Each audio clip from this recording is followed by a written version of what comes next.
it with music, beautiful music.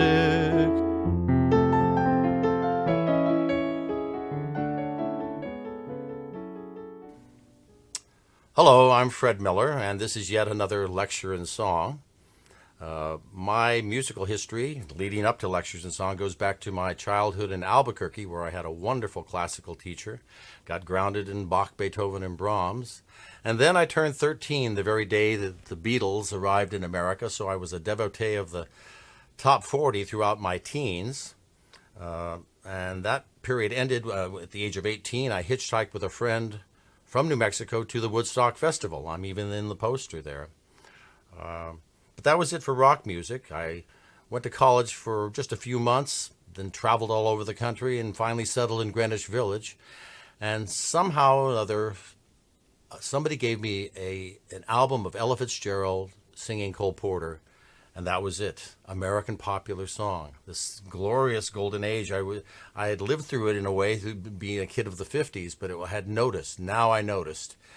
Gershwin, Porter, Kern, Rogers, Berlin, Fred Astaire, Ethel Merman, Judy Garland, Frank Sinatra, Bing Crosby. I was determined somehow this was going to be my musical life.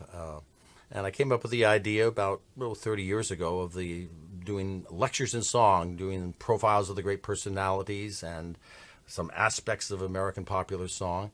And I started with 6 programs, and now to date I have 75 different programs, all described in detail at fredmillermusic.com.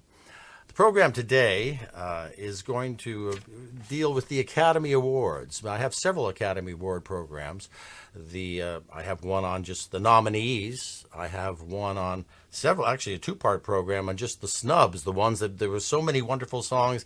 There were just songs that they didn't even bother to nominate. This program is about the winners. This really reflects the fact that there was a whole new market as of 1927 for songwriters.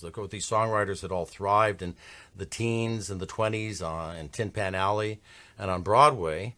Now there was a whole movie market, and so all the great composers went west to Hollywood for the money and, of course, to have some creative activity, particularly during the Depression. And so you're going to hear among these winners some of the songs of the great composers. I should mention that you will not hear a song by Gershwin, you will not hear a song by Cole Porter, or Rodgers and Hart for that matter. They never won Academy Awards, so go figure. There you go for prizes. What you're going to hear, of course, is what was the standard of the time was beauty, and of course this was all in counterpoint to the difficulties of life, the Depression, World War, poverty. But through the songs and through the movies, there was glamour and exotic lands, beautiful dances, beautiful music. The Academy Awards as acting started in 1928, but then finally in 1934 it took them until they decided that movie musicals were going to be around for a while. And so this is when the first Oscar for Best Song was awarded. It was The Continental from The Gay Divorcee, music by Con Conrad, lyric by Herb Magidson. It starred the magical Fred and Ginger, the 2 most extraordinary, divinely ordinary people in the history of movies, as somebody described them, dancing and living this romance in this most magical world that was the movies. Beautiful music, dangerous rhythm, it's something daring, the Continental, a way of dancing that's really ultra new, it's very subtle.